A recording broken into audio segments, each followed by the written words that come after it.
présenter aujourd'hui le résultat de 2 enquêtes. Une qui est, je dirais, achevée, donc ce qui va concerner les adaptations, les ajustements pendant la pandémie, qui a été faite en partenariat avec l'ANR Renoir IUT. Donc, c'est pour ça que j'ai mis le logo aussi sur la première page.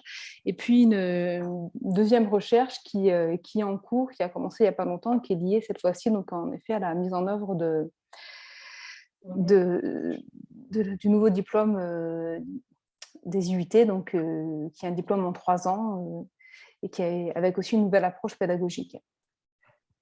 Donc, tout d'abord, pour introduire mon propos, je voudrais bien insister sur le fait que la perspective que j'apporte, elle est tournée vers le développement professionnel des enseignants. C'est l'axe sur lequel j'ai été recrutée au LIRDEF et c'est sur cet axe-là que je voudrais continuer à travailler au niveau de la recherche. Donc, je ne mets pas complètement de côté la partie information-communication dont Manuel a parlé dans ma présentation, mais voilà, c'est vraiment toujours essayer de faire une passerelle entre les deux aspects.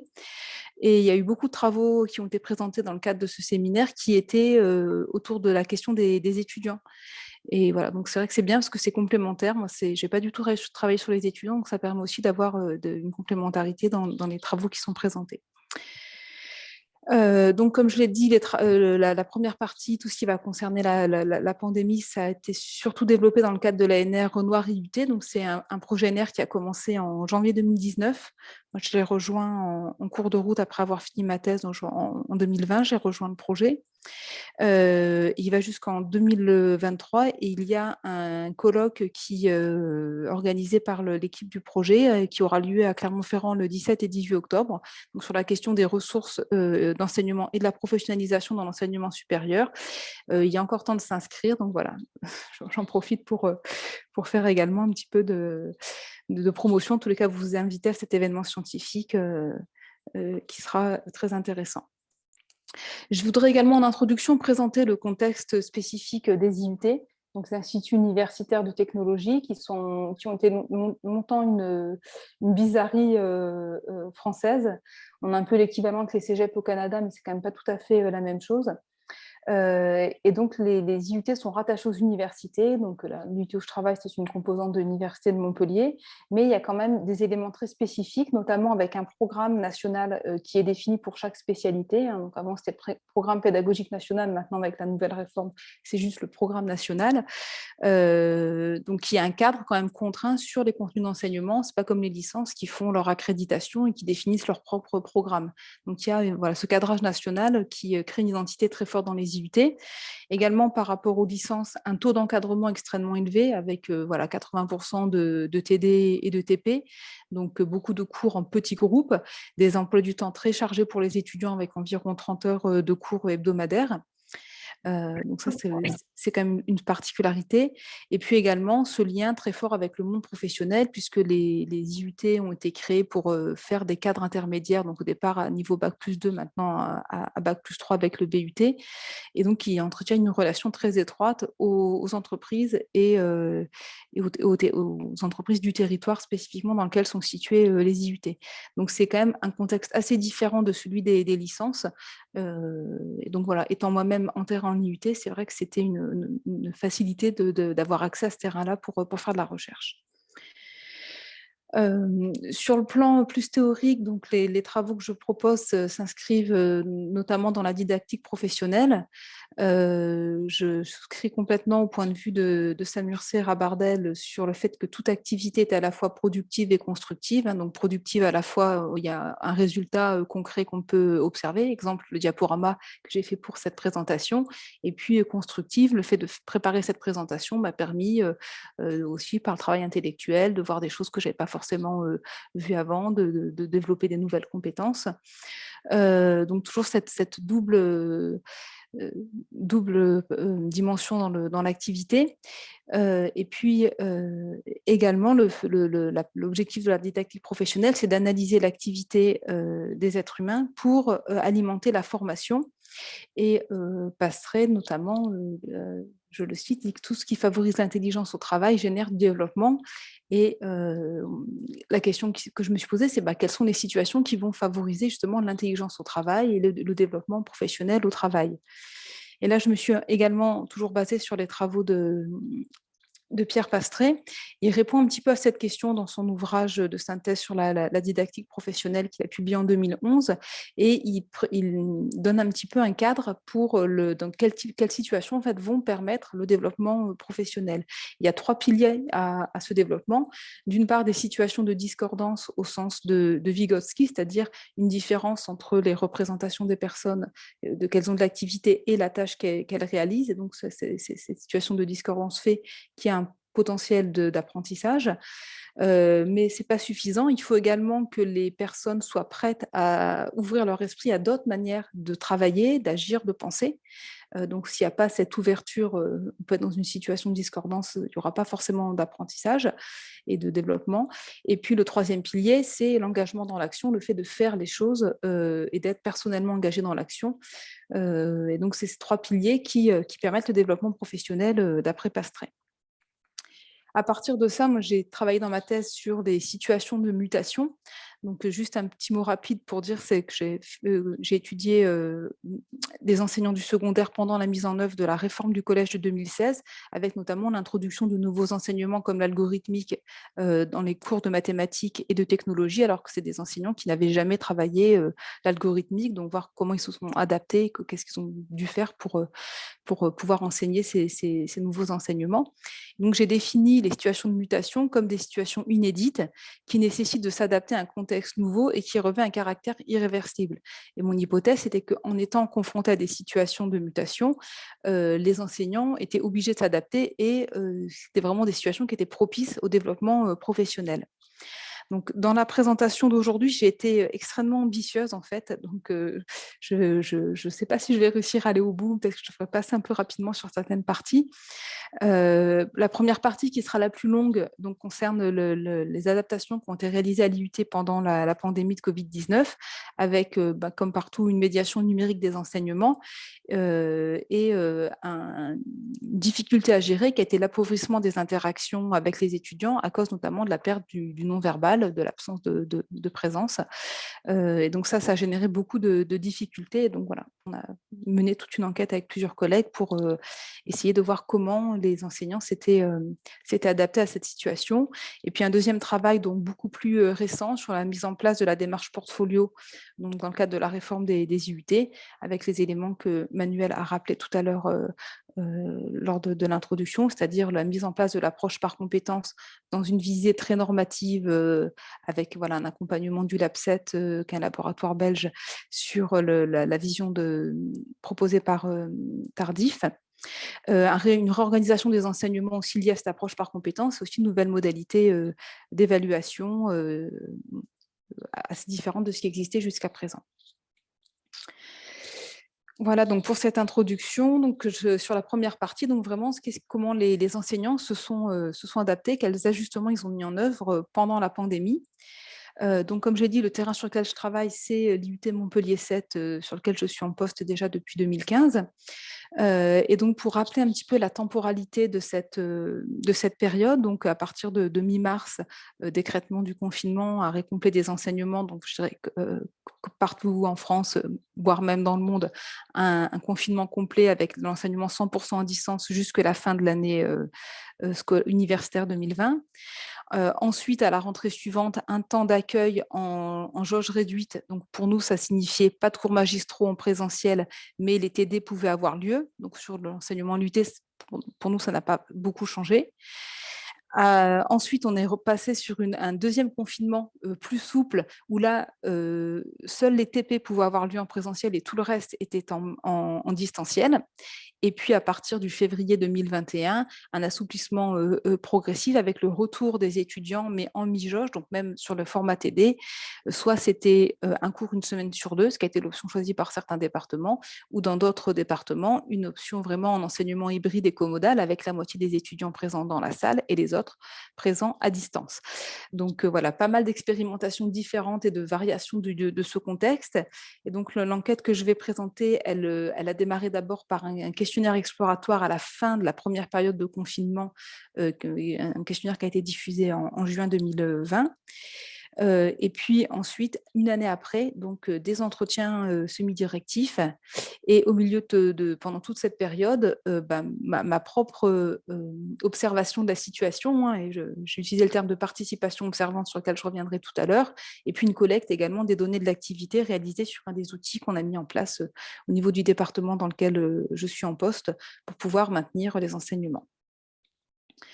Donc, je vais commencer d'abord par la partie du questionnaire exploratoire et je voudrais préciser que c'est moi qui réalisais le questionnaire, mais ensuite toute l'analyse des données a été faite avec Cécile Redondo, Julie Pironon et Guylaine Molina, qui font toute partie du projet NR Renoir, et on a publié un article dans la revue RIDPU qui est présent en référence de mon diaporama, donc sur cette analyse du questionnaire.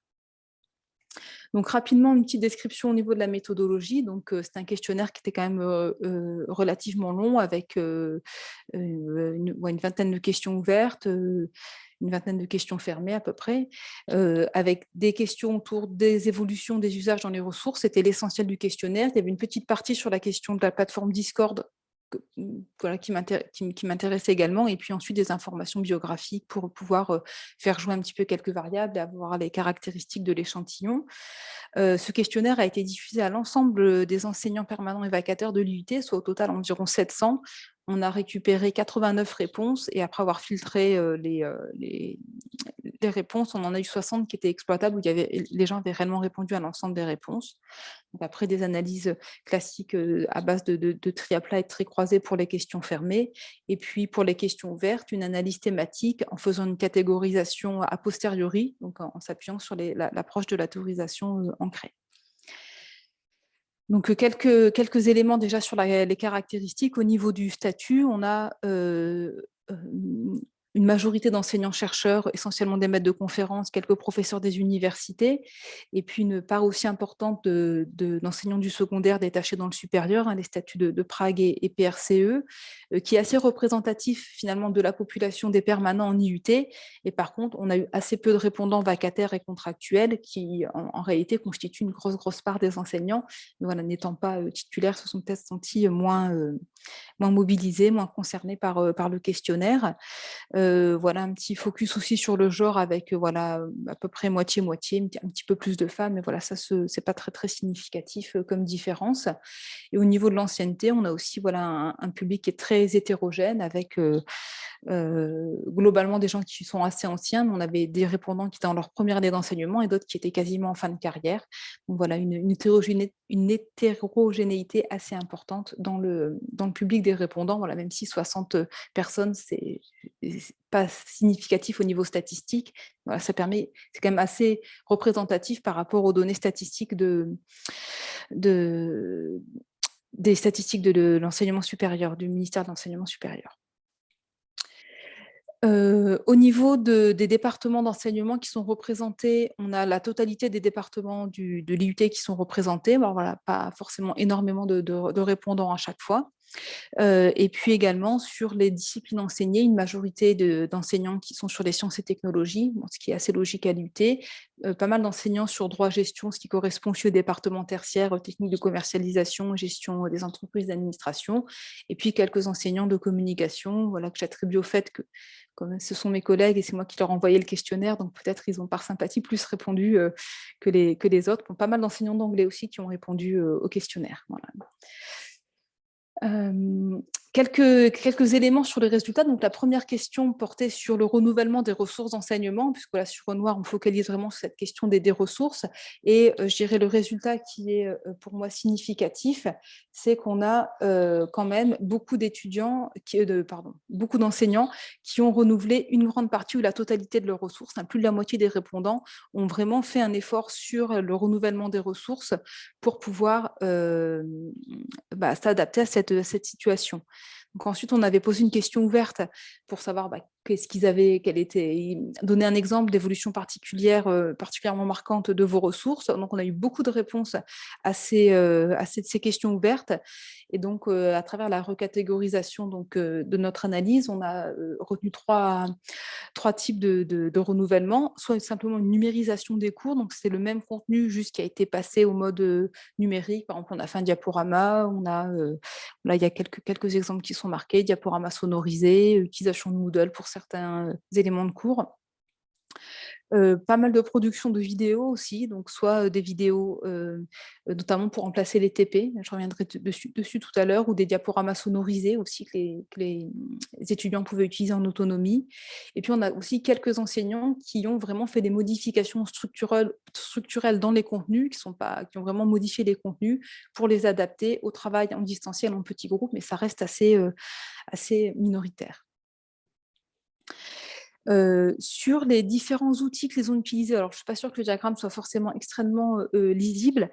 Donc on a listé plusieurs outils qu'ils avaient pu utiliser, et ce qu'on voit, c'est que les outils préférentiels, ce reste le mail et Moodle, qui sont des outils qui étaient déjà très utilisés avant la pandémie. Et donc on en a déduit qu'il y avait un appui fort sur les outils déjà existants. Et puis on peut noter par contre dans les outils qui sont complètement nouveaux l'utilisation de Zoom, qui est également aussi très utilisé, qui a pris de plus en plus d'ampleur au fil du temps. À noter, pour expliquer peut-être ça aussi, que l'université a acheté une licence Zoom pendant le temps de la pandémie, justement pour permettre de faire les cours à distance. J'avais proposé aussi dans les réponses BBB, qui est l'outil de Moodle pour faire des classes virtuelles, mais qui n'a pas du tout rencontré de succès. Je crois que c'est le dernier résultat pour le questionnaire. On leur a demandé aussi aux enseignants les fonctionnalités qu'ils avaient le plus utilisées dans les différents outils. Et donc, c'est une question avec plusieurs fonctionnalités et des classements. Et ce qui ressort le plus dans les classements première et deuxième position, ça a été tout ce qui va permettre les interactions synchrones, donc tout ce qui va permettre de reproduire finalement les interactions telles qu'on les a en présentiel, avec surtout les discussions audio, le partage d'écran, donc utiliser l'écran de l'ordinateur comme le tableau, et puis les discussions vidéo, et puis ensuite dans une moindre mesure le dépôt de fichiers pour partager du travail, et puis le chat. Mais on verra, le chat est surtout utilisé par les étudiants et pas tellement finalement par les enseignants. Ah, celle-ci, c'est la dernière. On avait aussi questionné les enseignants sur ce qui les avait aidés à s'adapter. Donc, on voulait essayer de voir un petit peu. Et finalement, je trouve que cette question, elle tombe un peu à l'eau parce que la plupart des choses sont considérées comme des points d'appui. Et donc, soit la maîtrise des outils de communication, des outils informatiques, des ressources, des compétences de recherche. Donc, tout le monde se sent finalement, enfin, tous les répondants se sentent assez à l'aise sur ces aspects-là. Et le seul fait notable, c'est que le principal obstacle, c'est la qualité de connexion du matériel des étudiants, qui est vraiment revenu de manière très importante comme un obstacle à la mise en œuvre. Et on voit aussi que les enseignants se sont appuyés sur leurs compétences pour s'adapter à cette situation. Donc voilà pour le questionnaire, donc quelques enseignements de ce questionnaire qui me paraissaient pertinents à vous donner par rapport à la thématique que je développe aujourd'hui. On a essayé, nous, d'en savoir un petit peu plus avec Cécile Redondo, et donc on a procédé à des entretiens semi-directifs une année après, vraiment, finalement, à la fin de la période pas de la période du Covid, parce qu'on est toujours dedans, mais en cas des enseignements aménagés. Et donc là, on a analysé toutes les deux les entretiens. Et là aussi, il y a un article qui a été publié dans Contexte et didactique, dont il y a la référence à la fin. Donc, on s'est surtout posé la question de savoir en fait quels étaient les gestes professionnels qui avaient été adoptés dans ce recours de médiation numérique pour les enseignements. Et pour ça, on a décidé de s'appuyer sur l'approche théorique développée par Dominique Bucheton et Yves Soulet, qui s'appelle le modèle du multi-agenda, et qui a été révisé par Éric Saillot en 2020.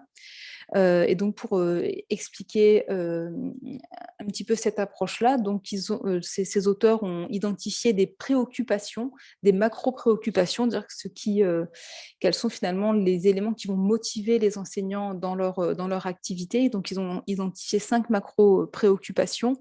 Le fait de tisser des liens entre les enseignements, le fait de créer une atmosphère propice à l'apprentissage, donc en organisant le travail, le fait aussi de piloter les activités pédagogiques. Et puis, la quatrième, c'est tout ce qui va concerner l'étayage, donc le fait de soutenir les apprentissages en renforçant, et l'ensemble contribue, alimente la préoccupation principale qui est de transmettre le savoir et de réaliser les apprentissages. Et donc, sur la version de Bucheton et Soulet, il n'y avait que les 5 préoccupations principales, et Éric Saillot a ajouté à chacune de ces préoccupations des spécificités en fonction de si c'est relié à ce qui est ce que l'enseignant dit, ce qu'il fait, ou s'il écoute. Enfin, là, je ne vais pas rentrer plus que ça dans le détail de cette approche théorique, mais simplement vous donner les éléments minimaux pour que vous puissiez suivre notre grille d'analyse. Et puis éventuellement, on pourra en discuter après dans les questions. Donc là, au niveau de la méthodologie, donc on a fait des entretiens semi-directifs, et pour lesquels on a sélectionné des personnes qui avaient déjà répondu au questionnaire.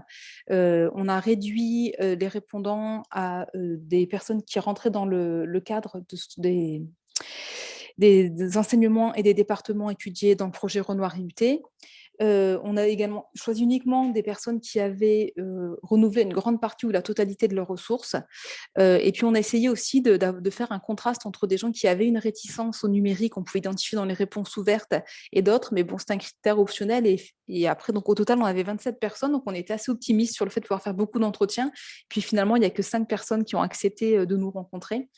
Et donc là, on a eu 2 maîtresses de conférences en chimie, dont une en effet qui n'est pas trop familière du numérique, en tout cas qui exprime des réticences, et puis ensuite 2 enseignantes d'anglais, une qui est agrégée, une qui est vacataire, et puis également une vacataire en communication. Donc uniquement des femmes qui ont accepté de nous rencontrer. Ce sont des entretiens qui ont été réalisés en visioconférence, retranscrits également. Donc là, on a fait une analyse du contenu pour repérer donc tous les passages qui témoignaient de l'ajustement des gestes professionnels par rapport aux 5 préoccupations que j'ai décrites précédemment. Donc voilà, au niveau des résultats, donc on a pu repérer des gestes donc liés à l'atmosphère, et d'abord beaucoup d'enseignants ont exprimé, que ce soit dans les questions ouvertes du questionnaire ou dans les entretiens, des grandes difficultés au fait d'avoir des difficultés d'interaction avec les étudiants et de ne pas savoir, ils sont connectés, mais est-ce qu'ils sont là, est-ce qu'ils ne sont pas là, est-ce qu'il se passe vraiment quelque chose, et beaucoup d'expressions de difficultés par rapport à cette situation. Et donc, il y a aussi donc, les réponses qui ont été apportées, donc essayer surtout de créer de la convivialité, donc de 2 manières. On a une des enseignantes d'anglais qui, elle, préférait communiquer avec les étudiants par le mail et essayer de générer de la convivialité, et pas juste envoyer un mail avec un lien ou quelque chose comme ça, mais essayer voilà, de garder finalement une convivialité avec les étudiants grâce à ces échanges de mails sympathiques. Et puis, une autre modalité qu'on a retrouvée chez tous les enseignants avec qui on a fait les entretiens, c'est l'utilisation de petits groupes de travail pour permettre donc plus de dynamique, plus d'interaction, et une utilisation très importante sur Zoom, ce qu'on appelle les breaking rooms. Donc, c'est sous-salles de travail dans lesquelles on peut répartir les groupes. Donc ça, c'est vraiment quelque chose qu'on a trouvé chez tous les enseignants, de générer plus de dynamique, de dynamisme et d'interactivité entre les étudiants et avec l'enseignant grâce à ces petits groupes de travail. On a également eu des enseignants qui ont signalé des difficultés pour faire participer les étudiants parce qu'ils n'allumaient pas leur caméra, et notamment en anglais, ça posait beaucoup de problèmes. Et donc là, demander d'allumer les caméras, et pour qu'ils prennent la parole en classe, quand on leur dit juste, voilà, on propose une question, les étudiants ne prennent pas la parole. Et donc les 2 enseignantes d'anglais ont pris l'habitude de nommer les étudiants pour distribuer la parole, ce qu'elles ne faisaient pas forcément dans une situation en présentiel, puisqu'il y a plein de signes du non-verbal, et qu'on peut voir les étudiants qui se lancent, on les regarde, ça les encourage à parler. Là, bien sûr, tout ça disparaît à distance. Donc, elles ont dû mettre en place d'autres gestes professionnels pour générer des interactions. Et puis notre enseignante, elle qui est en chimie, qui faisait des cours magistraux, et donc elle donne le cours aux étudiants, elle leur dit qu'elle va leur donner le cours après, mais elle veut qu'ils écrivent, même s'ils sont en distanciel, pour les engager dans l'action. Donc cette question d'enrôler les étudiants dans l'action, il y a plusieurs stratégies qui ont été mises en place pour aboutir à ce résultat. Également au niveau du pilotage, le fait de restructurer les activités, notamment une des enseignantes d'anglais a réorganisé les exercices, donc elle fait des morceaux, elle dit des morceaux plus petits et regrouper différemment les exercices pour que ce soit plus facile à suivre pour les étudiants, pas leur faire 10 exercices à la suite et puis ensuite voilà, on fait toute la correction, mais par morceler davantage le travail, là encore pour générer plus d'interaction, plus de dynamisme dans les apprentissages. Toujours sur la question du pilotage, mais là, cette fois-ci, c'est sur la partie en comodal quand on était en mode hybride. Donc là, on a une enseignante qui n'a pas voulu prendre les groupes à distance et en présentiel en même temps. Donc là, elle leur donnait du travail à faire à distance sur un livret que tout le monde a vu en début d'année et faisait la correction ensuite. Donc elle faisait plus ou moins 2 fois le même cours, en tout cas avec un travail à distance qui correspond, je dirais, aux modalités d'enseignement à distance traditionnel et pas sur l'enseignement à distance d'urgence comme ça a été pratiqué pendant la pandémie.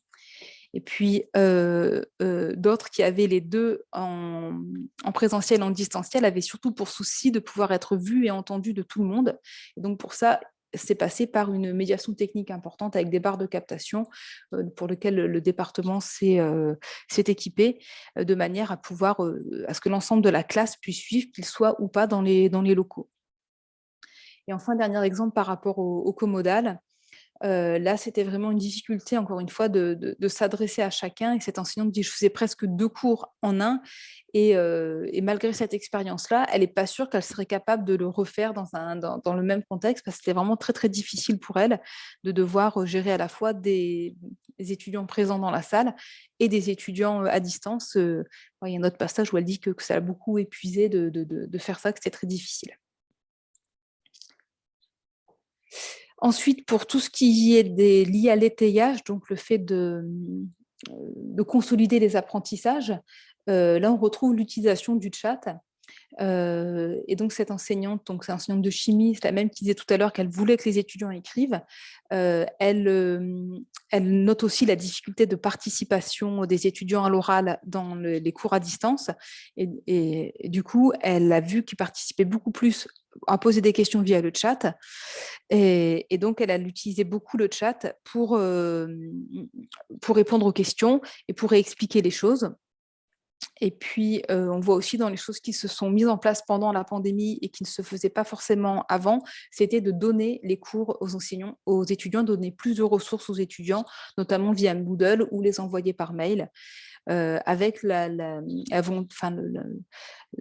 volonté, oui, qu'ils puissent s'entraîner tout seuls à la maison, chose qu'ils ne faisaient pas forcément avant. Donc là aussi, c'est vraiment le fait d'être passé à distance, la peur que les étudiants ne suivent pas, les problèmes de connexion aussi de matériel qui ont incité des enseignants qui, a priori, étaient très réticents à donner les cours complets aux étudiants. Ils l'ont fait, beaucoup quand c'était 100% à distance, et d'ailleurs, ils l'ont moins fait quand on est passé sur des modalités hybrides. Toujours sur les gestes liés à l'étayage, une grande disponibilité hors les cours. Donc là, cette enseignante dit qu'elle a reçu beaucoup de mails et qu'elle avait répondu à beaucoup de questions finalement et beaucoup plus d'explications qu'en situation de présentiel. Et puis aussi au niveau de la réorganisation du travail, des séquences plus courtes pour pouvoir répondre, faire des rétroactions et finalement faire des retours plus rapides sur les activités qui ont été faites pour aussi consolider les apprentissages.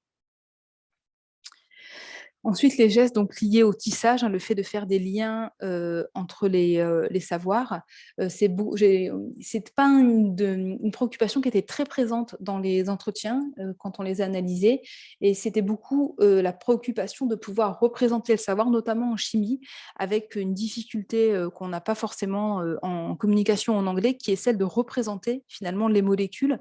Et cette enseignante soulignait que dessiner des molécules à la souris, c'était pas possible. Les faire avec des logiciels, c'était très compliqué.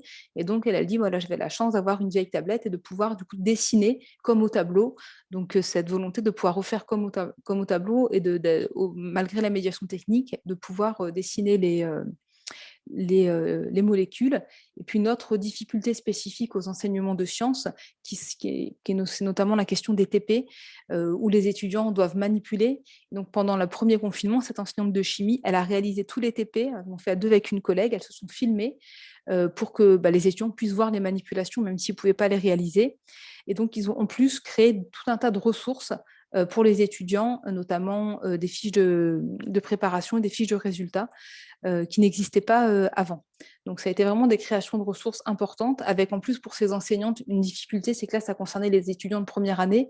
Et l'année suivante, on est passé au BUT1 et elles n'ont pas pu réutiliser ces fiches en fait dans tout ce travail, même toutes ces vidéos qu'elles ont faites, elles n'ont pas pu les réutiliser dans la suite. Et elles étaient un petit peu déçues de ça parce que c'était quand même extrêmement chronophage. Donc voilà, ça c'était pour la partie sur les entretiens. Et en complément donc, de ces entretiens, donc, j'ai également collecté des traces de l'activité au sein du département dans lequel j'étais en poste. Nous, on a beaucoup travaillé avec un outil qui s'appelle Discord. Et donc, Discord, c'est une plateforme donc, de VoIP, c'est Voice over Internet Protocol, donc, qui permet de discuter en direct sur Internet. Au départ, c'est une plateforme qui a été créée pour les joueurs de jeux vidéo quand ils font des parties ensemble à plusieurs. Des fois, écrire sur le chat, c'est un peu long quand on est en pleine action pour les joueurs. Donc, ce système de plateforme a été créé pour que les joueurs de la même équipe qui ne sont pas ensemble puissent discuter en direct pendant les parties. Et bon, petit à petit, ça a pris de l'ampleur. Alors, c'est vrai que nous, on a des étudiants qui sont en département informatique, qui sont fans de jeux vidéo, et c'est eux qui nous ont proposé d'utiliser cette plateforme en fait, pour faire les cours. Et tout de suite, l'équipe du département était partante, et on s'en est saisi. Donc, grâce à cette plateforme, on peut créer des salons vocaux, qui sont comme en fait des mini-salles de travail dans lesquelles on peut parler, partager son écran, ou bien alors ce qu'on appelle des salons textuels, qui sont en fait des espaces de chat. Et donc, tous les enseignants du département, on va dire à 90%, se sont réunis sur cette plateforme, ont créé un espace virtuel. Et donc là, la problématique que l'axe que j'ai surtout utilisé pour regarder, c'est quelle genèse instrumentale en fait s'est mis en place à travers l'appropriation de cette plateforme pour l'enseignement. Autrement dit, comment finalement les enseignants ont détourné les fonctionnalités de la plateforme pour les mettre au service de leur apprentissage, donc comment ils sont appropriés à la plateforme. Et donc ça, c'est l'instrumentation. Au niveau de l'instrumentalisation, comment ils ont détourné les fonctionnalités donc pour les mettre au service de leurs préoccupations d'enseignants, et je m'appuie toujours sur les préoccupations que j'ai présentées tout à l'heure là, du modèle multi-agenda de Bucheton et Soulet. Donc, je disais tout à l'heure que j'avais fait de la participation observante. C'est vrai que souvent, on parle d'observation participante, mais on trouve aussi ce terme de participation observante. Et là, c'est-à-dire que la priorité va à la participation du terrain investigué, et c'est la participation est prépondérante vis-à-vis de l'observation. C'est-à-dire qu'à la fois que cette double casquette de chercheur et d'enseignante, j'essaie de garder toujours un œil quand même à prendre du recul sur ce qui se passait, mais bon, l'objectif premier, c'était quand même d'être présent, d'assurer les cours, éventuellement d'aider les collègues. Donc voilà, cette manière, on va dire, un petit peu particulière de faire de la recherche. Et puis, donc, pour aussi objectiver un petit peu justement mes ressentis, j'ai collecté l'ensemble des messages textuels qui ont été échangés sur le serveur Discord du département depuis le début, donc quand le serveur a été créé tout à fait à la mi-mars, au début du confinement, jusqu'en 2021, mais j'ai été confrontée à plusieurs difficultés, donc peut-être on pourra en parler dans la discussion si vous avez des pistes pour traiter des masses de données aussi volumineuses, des masses textuelles. Donc c'est tout ça, c'est sous forme de tableur Excel, et c'est vrai que pour le moment, je n'ai pas trouvé de manière d'exploiter de manière systématique les résultats. Donc j'ai fait le choix de regarder que certains cours particuliers où j'avais vu que s'était passé des choses, et puis également de sélectionner des moments clés sur les premières semaines d'utilisation, ou bien encore sur les périodes où on est passé en mode hybride pour voir comment ça se passait, et puis en focalisant, bien sûr, comme j'ai dit, sur les usages de détournement des fonctionnalités de la plateforme. Donc, c'est une diapositive qui fait un peu peur, je suis désolée, mais c'était pour vous montrer comment, en fait, on avait structuré cet espace Discord. Donc, ce que vous voyez, chaque bande noire, en fait, c'est le menu qui est sur la gauche. Et donc, tout ça était les uns à la suite des autres pour avoir l'ensemble des espaces créés pour finalement créer un département virtuel avec les différents enseignements, avec à chaque fois des salons de discussion et des salons vocaux, des classes virtuelles par groupe TD dans lesquelles on se retrouvait pour parler avec les étudiants, Également des espaces communs, donc le secrétariat. On a même créé un espace machine à café pour avoir de la convivialité dans ce département virtuel. Et donc, déjà, rien que la structuration, finalement, de l'espace montre une appropriation de cette plateforme, de ses fonctionnalités, pour créer vraiment un département virtuel, c'est-à-dire des choses qui reviennent dans l'enquête par questionnaire sur les questions sur Discord. Également, tout cet espace, moi j'avais accès à tout en tant qu'enseignante, mais pour les étudiants, c'était beaucoup mieux structuré, c'est-à-dire qu'on a attribué des rôles en fonction des groupes TD, en fonction aussi de l'équipe administrative, l'équipe technique, on est enseignant, et en fonction du rôle qu'avaient les différents participants à ce serveur, ils avaient accès à plus ou moins d'espace.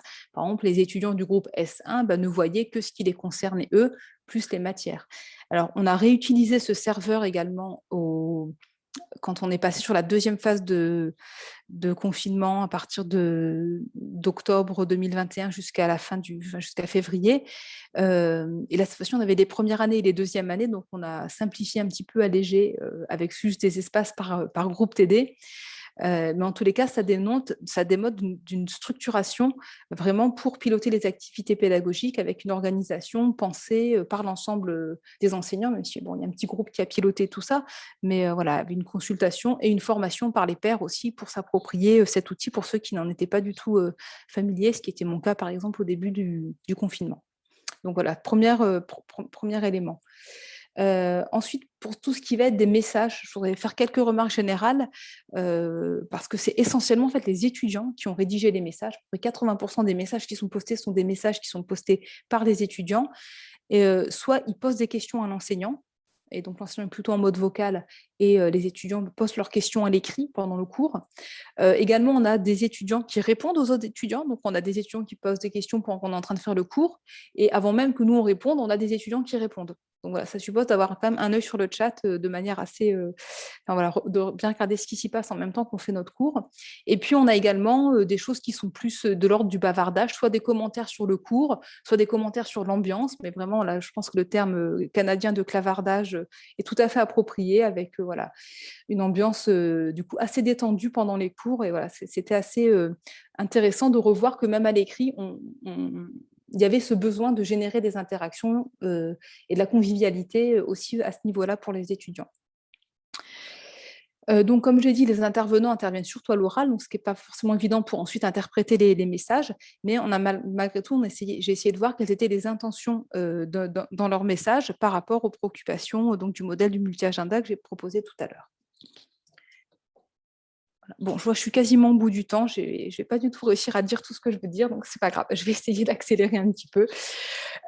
Donc, sur le pilotage des activités au niveau des choses, donc soit c'est du partage de fichiers. Donc là, sur le tableau, ça apparaît j'ai mis en vert quand c'était du partage de fichiers ou des liens vers les extérieurs. Et surtout, j'ai mis en orange les mentions @groupe S4, qui est une modalité très utilisée par les enseignants pour s'adresser à toute la classe. Souvent, les étudiants travaillent en TD, travaillent en petits groupes, donc ils vont dans une petite salle de travail. Et quand on fait une mention à un groupe ou à une personne, il reçoit une notification. Donc, ça permettait, même quand les étudiants étaient dispersés partout, de faire comme quand on fait à la classe, allez tout le monde, revenez, et de le faire du coup par ce moyen numérique. Donc, ça, c'est quelque chose qui a été très utilisé par tous les enseignants. On a eu également dans les détournements de fonctionnalités l'utilisation des réactions. Donc, quand on fait sur un message, n'importe quel message, on peut mettre un petit pouce levé. Enfin, il y a toutes les émoticônes en fait, qu'on peut utiliser comme réaction. Et pas mal d'enseignants ont détourné ce message pour interroger l'ensemble du groupe plutôt que d'avoir 10 fois 8 dans le chat. Si on met un pouce en l'air, pouce en bas, c'est beaucoup plus efficace pour interagir avec le groupe. Donc, voilà, ça fait partie aussi des choses qui ont été très utilisées. Et puis là, j'avais mis un exemple de séquence pour montrer le type d'interaction, mais bon, je ne vais pas développer maintenant parce que voilà, j'ai déjà été très très longue. Et ça, c'est une fonctionnalité qui a été plutôt détournée par les étudiants. Le prof pose une question, l'enseignant pose une question à l'oral, les étudiants mettent leur réponse, et pour que tout le monde puisse répondre et que les autres ne le voient pas, ils utilisent la fonction spoiler qui permet de masquer finalement quelque chose. Il n'y a que l'enseignant, quand il clique dessus, qui voit les résultats, ce qui permet aux autres étudiants de continuer à travailler et puis de faire un feedback en message privé à l'étudiant qui a posté la réponse. Voilà un petit peu des exemples d'appropriation de fonctionnalités de cette plateforme Discord. Je vais passer ça, j'irai à la conclusion générale tout à l'heure directement. Parce que je voudrais quand même dire un mot sur ma partie 2, même s'il me reste que très très peu de temps, sur la partie de la mise en place de la démarche portfolio dans les IUT. Donc là, on a fait des analyses de nos propres scénarios avec Christa Pellissier. Donc on présentera ce travail d'ailleurs au colloque de Clermont-Ferrand le 17 et 18 octobre. Et donc on a décidé d'analyser nos scénarios pédagogiques et d'analyser également le scénario pédagogique qui était proposé par défaut par le logiciel, le modèle KPC+ de Karuta, qui est un constructeur de portfolio qui va être utilisé à l'Université de Montpellier. Et donc, on a utilisé, voilà, je fais tout ça, je passe rapidement. Voilà, on a utilisé la taxonomie revisée de Bloom pour analyser notre scénario pédagogique à partir des verbes d'action. Voilà. Donc, je n'ai pas vraiment le temps de vous présenter les résultats. C'est un travail qui est encore en cours, mais ce qu'on aimerait faire à terme, c'est de pouvoir proposer en fait un outil pour générer des scénarios pédagogiques à partir des intentions. Donc, en fonction des différentes dimensions de la connaissance qu'on veut mobiliser dans le travail et en fonction des processus cognitifs dans lesquels on veut que les étudiants se placent. Donc, on a pu voir sur la Christa Pellissier, qui est en département métier du multimédia et de l'Internet avec une visée créative assez importante. Elle a beaucoup insisté sur le processus créatif, alors que moi, dans le scénario que j'ai mis en place, j'ai beaucoup plus insisté sur la dimension analyse réflexive des activités. Donc, on voit des différences en fonction des intentions pédagogiques des enseignants. Et ce qui était surprenant, c'est que sur le modèle de Karuta, on avait vraiment l'ensemble des processus cognitifs qui étaient mobilisés. Et sur les parties de dimension de la connaissance, c'était un peu plus compliqué à analyser parce qu'en fait, un seul verbe d'action peut renvoyer à plusieurs dimensions. Donc, quand on n'a pas les éléments contextuels, c'était plus compliqué à analyser sur un scénario d'une application logicielle plutôt que sur des scénarios qu'on a soi-même mis en œuvre, parce que du coup, on connaît forcément nos intentions, c'est beaucoup plus simple. Voilà, donc je ne détaille pas les différents résultats.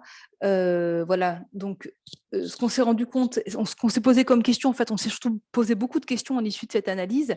Est-ce qu'il faut qu'il y ait un minimum de processus cognitifs qui soient en jeu dans ces scénarios pédagogiques pour la mise en place du portfolio, qui est normalement une démarche réflexive de l'étudiant sur ses apprentissages? Et si oui, lesquels et combien? Donc ça, c'est des questions ouvertes. Est-ce qu'il y a un ordre des processus qui est important? On avait par exemple noté avec Christa Pellissier que chacune de nous commençait par demander aux étudiants de se rappeler les activités qu'ils avaient réalisées. Donc ça, c'était un point, peut-être qu'il faut commencer par là. La difficulté de certains verbes d'action que nous, on utilise dans nos consignes qui n'apparaissent pas dans la matrice, donc comment on les positionne, sur quels critères.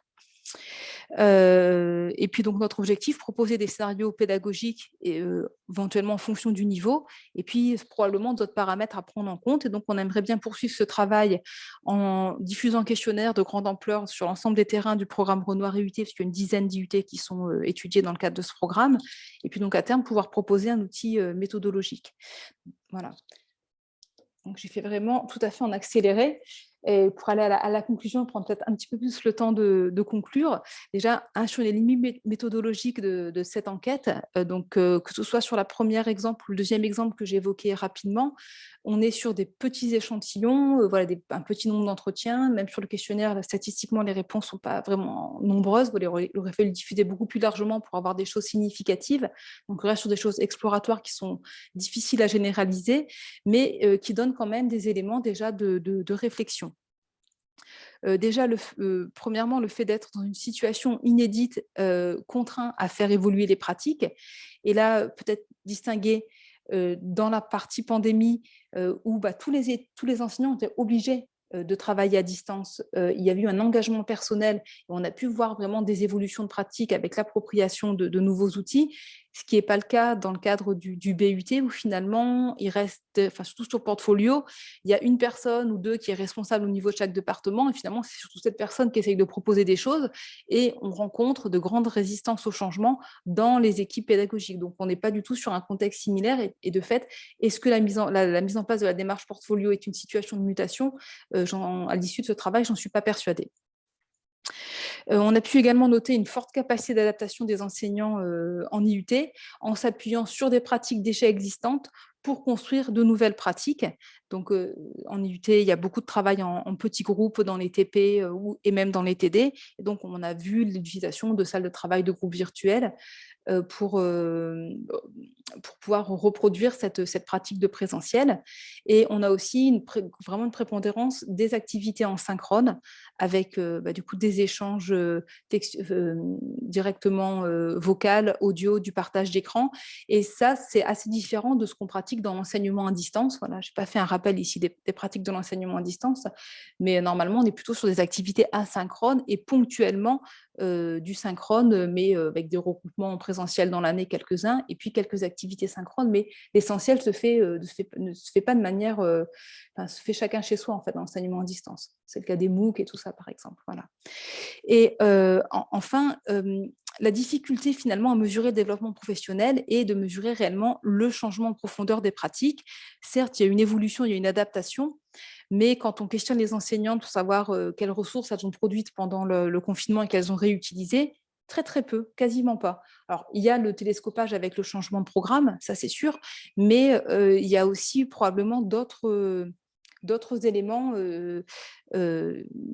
qui font qu'il n'y a pas eu pas forcément changement de profondeur. Comment on peut le mesurer? Est-ce qu'il faut encore plus de recul pour pouvoir le mesurer? Voilà, j'avais pour ambition de refaire des entretiens en juin 2022, mais voilà, j'ai pas pu le faire. Donc, j'aimerais bien revoir ces enseignants avec qui on a fait les entretiens et voir un petit peu à 2 ans après, qu'est-ce qu'ils pensent de cette expérience, qu'est-ce qui leur en reste. Donc voilà, un petit peu pour cette conclusion. Voilà, la bibliographie, vous la consulterez parce que là, c'est pas très lisible. Peut-être davantage quand le diaporama sera mis à disposition de tout le monde. Voilà.